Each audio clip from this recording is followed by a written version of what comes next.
News, लोकशाहीतील लोकांच्या हितासाठी। सर्वधर्मियांचे श्रद्धास्थान सुफी संत हजरत ख्वाजा बद्रुद्दीन चिश्ती शहीद रहेतुल्लाह यांच्या 705व्या उरुसाला मंडई पेठ येथील बाडीवाले यांच्या वाड्यावरून काढण्यात आलेल्या कलश मिरवणुकीने उरुसाला प्रारंभ झाला। कलशाच्या दर्शनासाठी महिला भाविकांची गर्दी मोठ्या प्रमाणात होती।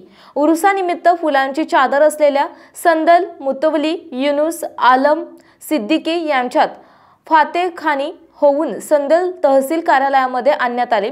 संदल मिरवणुकीची सुरुवात तेथील तहसील कार्यालयातून झाली। यावेळी गणेश सिंह सद्दीवाल यांच्या मानाच्या घोड्यावर फुलांची चादर चढवण्यात आली।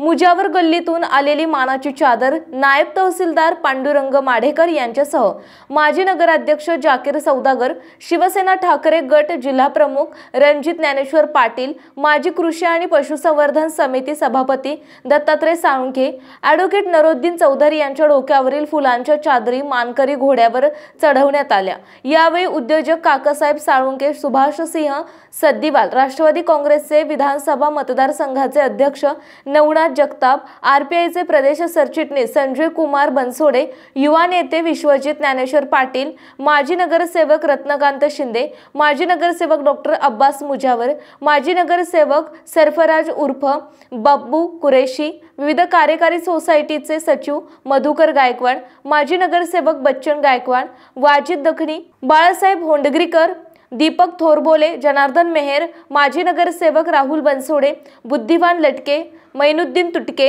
अजहर शेख, वैभव पवार, तानाजी बनसोडे आदी उपस्थित होते। तहसील कार्यालयामध्ये उरूस कमिटीच्या वतीने मान्यवरांचा सत्कार करण्यात आला। संदल मिरवणुकीला ढोल ताशाच्या गजरात सुरुवात झाली। ही मिरवणूक सुफी संत हजरत ख्वाजा बद्रुद्दीन चिश्ती यांच्या दरगाह येथे पोहोचल्यानंतर मानाच्या घोड्याने दरगाहच्या पायऱ्यावरून दौडत जाऊन मझारी जवळ सलामी दिली। तो क्षण पाहण्यासाठी भाविक मोठ्या प्रमाणात गर्दी करत होते। संपादक आशुतोष बनसोडे। आपल्या परिसरातील महत्त्वाच्या आणि ताज्या बातम्या पाहण्यासाठी लोककल्याणार्थ न्यूज चॅनलला YouTube वर सबस्क्राइब करा आणि बेल आयकॉन प्रेस करा।